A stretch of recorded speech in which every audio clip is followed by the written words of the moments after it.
So, good morning, community. Take a deep breath before we go into our meditation. I want to take a brief moment. As many of us know, in our community, when one of the members of our circle makes their transition and passes from this life into the next, we like to just take a moment to light a candle, just to recognize and honor their infinite life, their spark, and how it lit our lives. And so many of you may not have known Jean Rowe. And for those of you who did, she was a member of this community, I think almost from the very, very, very beginning. And Jean passed on May 29th. We were at Pride downtown last week, so we didn't get the opportunity to honor her and lift her up.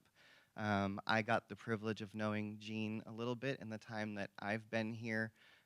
She was pretty darn close to 100 upon her transition, and so since COVID, she actually hasn't been with us in person, but she's been online every Sunday. For all these years. And she's been a member of this community for decades and decades and decades. And so we just want to honor Jean and lift up her eternal light and remember how powerful it is how powerful this philosophy, this community, and these teachings are, and how they lift us up and affect our lives and help us live to the fullest. And I know that Jean really, truly did that. She was out walking with her friends the day before she left. You know, she had that spark. So if you will, just take a deep breath in. I'm going to light our electric candle because we can't have fire here. So pretend that I'm lighting this beautifully. This is not graceful. Hold on.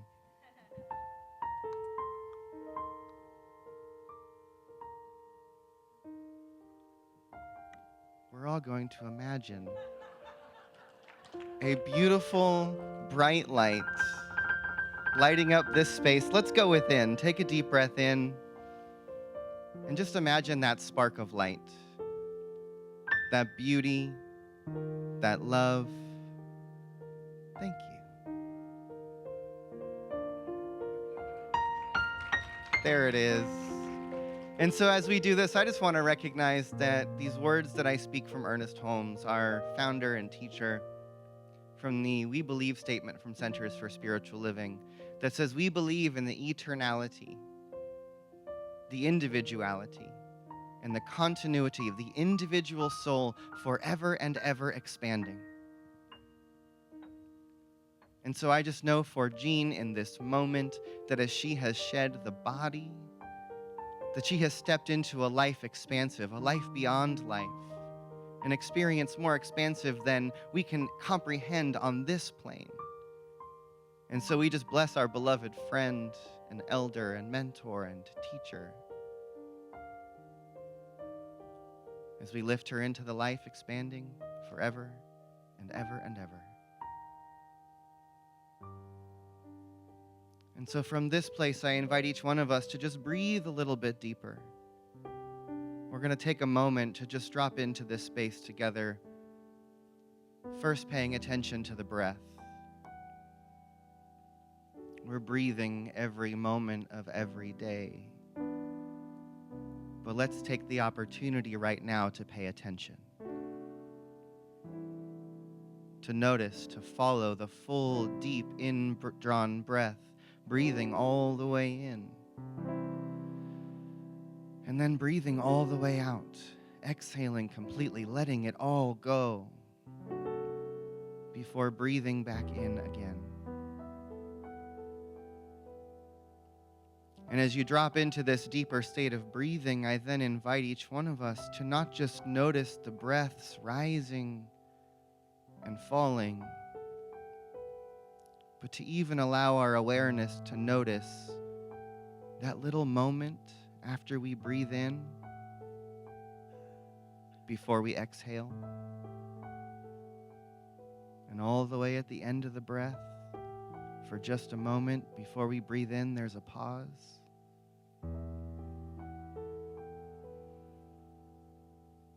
Follow it.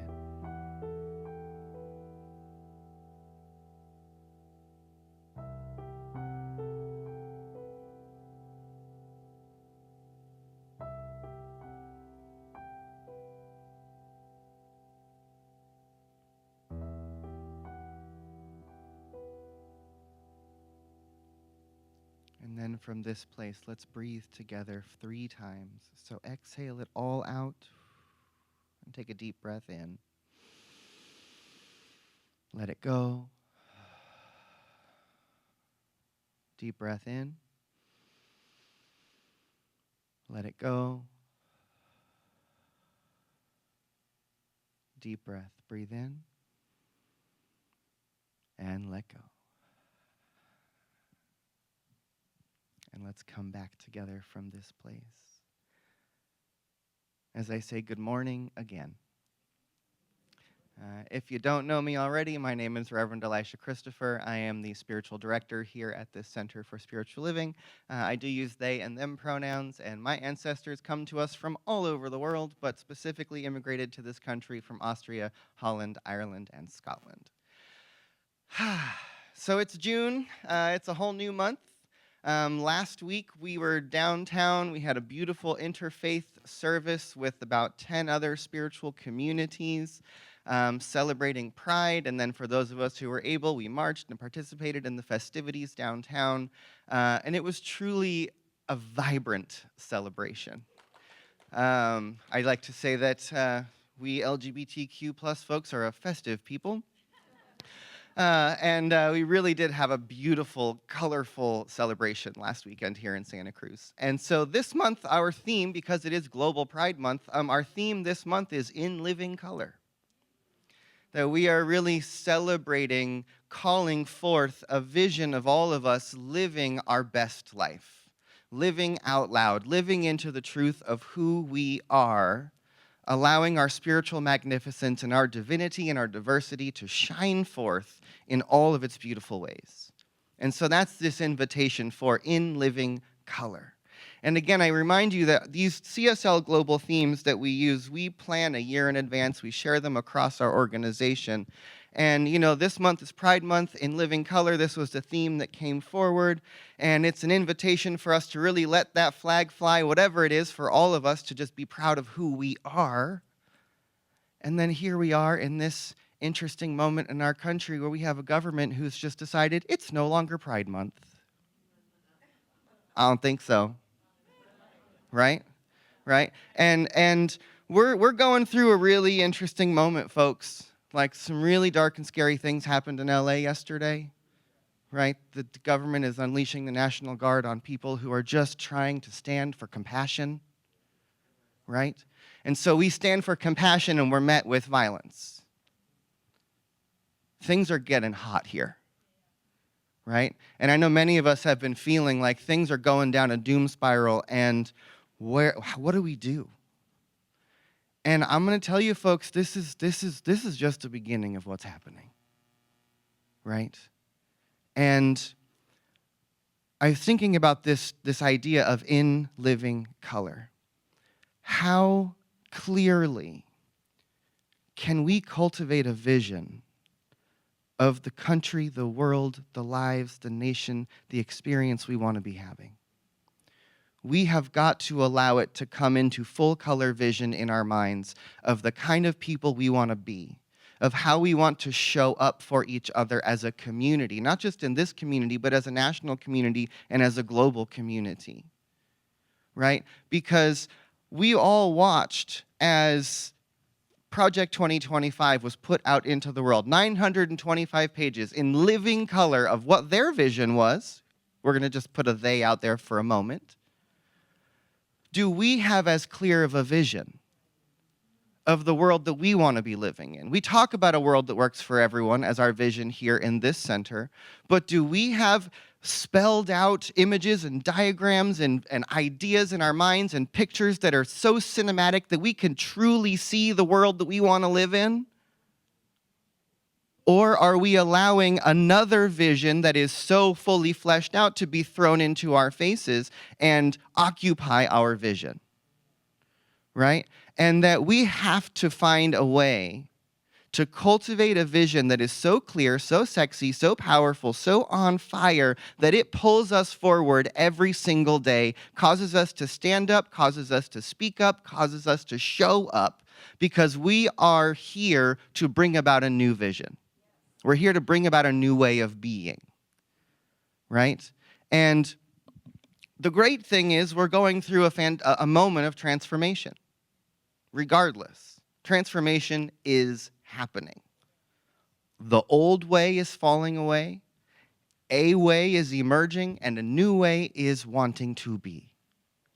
And so I want to remind us that we are in a potentially long-term in-between time of big transition. And I used this analogy a few weeks ago, but it's really waking up for me in a bigger and bigger way. And I know we've probably used the caterpillar, chrysalis, butterfly metaphor. We've probably beaten this thing to death. But I tell you, it's a powerful metaphor, and it's useful to us right now. And the part of it that I've been really sitting with is, let's just imagine that our nation and our world, our society, is in the chrysalis phase of this process.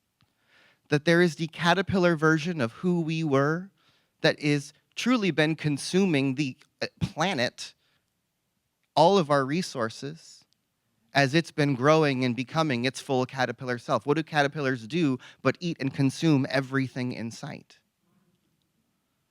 Until something calls them inward.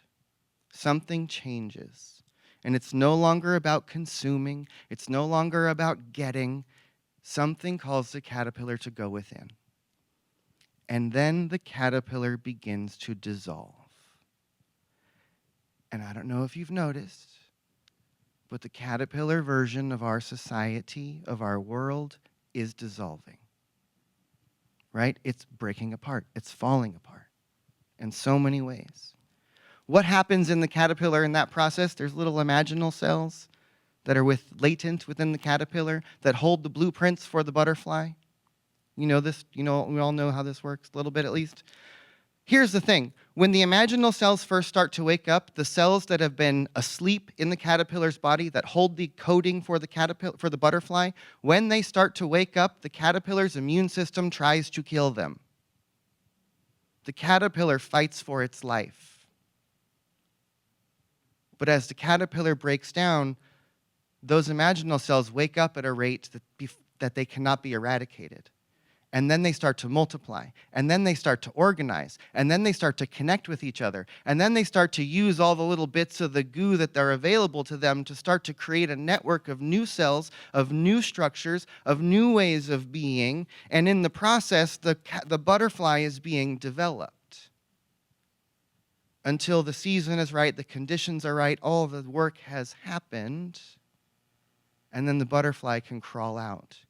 And the thing that emerges is unrecognizable to the thing that went in. Do you think the caterpillar had any idea it was capable of flying? That thing that ate all of the grass and all of the leaves is now drinking nectar. So there's a prophetic story here for us. Right? That when things are breaking down and it looks like it's all falling apart, and this is true in our lives, and this is true individually, and this is true in the collective, that when things start to break down, there's something else that's being awakened in the process. And so that's my question for us today. My big question is that if you were to think of yourself as one of the imaginal cells in the caterpillar, maybe you've been asleep for quite some time, just living life. But suddenly the conditions, the body, everything that's happening is waking something up inside of you. And it's saying, speak up, stand up, show up, build something new, create relationships, be compassionate, take care of each other. And that little thing is waking up. So think for yourself right now, what is it that the conditions of the world that we're living in, what is it that all that you're seeing out there, what is it waking up inside of you? Yeah, throw some words out there. What's it waking up? Truth, power, love, conviction, faith, love, resiliency, rising, anger. Let's take it, right? It's waking something up. And I tell you, if you were feeling powerless or asleep or not know what to do, and now anger is awake, guess what? You've been given some power. Anger is an awakening of power. It's claiming something from the self and saying no longer, right? It's giving your voice to creation and saying yes to this and no to that. So imagine for a moment that the imaginal cells are waking up. Even though we look out and we go, caterpillar, death is happening. But notice all the little places that the imaginal cells are awakening. Little groups, individuals starting to gather, come together. This Saturday, 14th, National Day of Showing Up, the imaginal cells are taken to the streets, saying we have a vision of a butterfly, of the who we want to be, and we're going to come together, we're going to start to organize. And so notice that the butterfly's body is starting to organize itself. In the midst of all of these conditions, in the midst of all the meltdown, in the midst of all of the resistance, something else is happening. And so know that in the disillusion, in the chaos, there's also there's new connections, there's new possibility, there's new birth, there's new dreams, there's new vision. All of that is happening simultaneously. So do not let us get taken away by all that's happening. There's plenty to distract us. There's plenty to convince us of the caterpillar's story. But I'm here for the butterfly's story. Right? So we need to convince all of ourselves and each other and everyone around us to come along and build the new story. So breathe that in. And even just think about your own life, even stepping out of the collective for a moment. Recognize this is true for you too. On the deep personal individual, I know that there's stuff in all of our lives that's going on. Things that are breaking down, things that aren't working, people are passing away, lives are being changed. Remember that also in the process, something in you is being awakened. Something in you is getting clearer about the yes. One of the things I know about how the universe works and how Spirit co-creates with us, and this is true, everything that happens to us, what? Happens for us. Everything that happens to us happens for us. We may not see it in the moment, but everything is for our awakening. Everything is for our evolution. Everything is for our growth. Spirit just isn't all that gentle. Sometimes Spirit is gentle and just sort of nudges us in the direction we're supposed to go. Sometimes it kicks us. Sometimes it pokes us. Sometimes it pushes us. But realize that everything that comes our way is moving us in a direction. It's evolving us. It's expanding us. This is the nature of the universe. This is the nature of God. This is the nature of evolution, is growth and expansion. We are always growing. We are always expanding. We are always being called towards the more. It's just a matter of if we're listening, if we're willing to follow the path, or if we go kicking and screaming the whole way, trying to push our way in our own direction, or if we let Spirit guide us. And I think that in a lot of ways, we've all been indoctrinated by a world that has taught us not to listen to the voice of the earth, to the voice of our intuition, to the voice of Spirit. And that's what got us where we are now. So our job is to start tuning ever deeper into the truth of who we are, into our divinity, into our spiritual magnificence, letting the vision and the truth and the light and the ideas that are coming through us to wake up in full living color, so that we start to dream of a world and a life and an experience that we want to have individually and collectively, and then we are so compelled by that dream that everything we do becomes about the business of bringing that dream about. Something's waking up within each one of us. Something's waking up within all of us. And let's know that that awakening is calling us together. And that everything that shows up in our lives that we don't want, everything that's showing up right now that we go, oh, this is all so terrible, let it be the contrast. Let it be the empty space that Spirit is trying to create something with. Whatever the depth is that we are experiencing, remember that that is the measure of the height that is possible. That the level of oppression that we might see coming our way is the equal measure of how deeply freedom is seeking to be expressed. See, these things are meeting each other. Spirit is creating through all of this. So we have to open to the more. We have to believe in the possible. We have to be willing to dream and know right now that no matter what we see out there, something is waking from within. And the new story is emerging. And each one of us has a little thread of that tapestry. And our job now is to weave it together. Become a net. Become a tapestry. Become a community. Become a network. So that all those little imaginal cells can start to come together and no longer be imaginal, but become actual. And then we build a community of resilience, of celebration, of spiritual magnificence. We can do it right here. We can stitch our little imaginal cells together, and we can build that little piece of the butterfly. Maybe we're one of the wings. Maybe we're a leg. Maybe we're an antenna. But we got to stitch all our little cells together so that we can be that piece. And then there's other communities and other groups who are doing the same thing. And the more we weave together, the more we build the body of the new story. You feel it? All right, let's take a deep breath. And let's go a little deeper. As we just breathe into this moment of now, I invite each one of us to truly slow down and let these words land.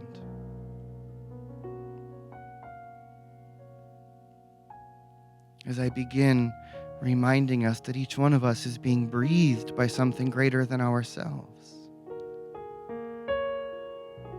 That what I know is that there is one seamless presence, one infinite being that is living and breathing throughout the entirety of existence, one life happening as me, as each one of us, as everyone on this planet.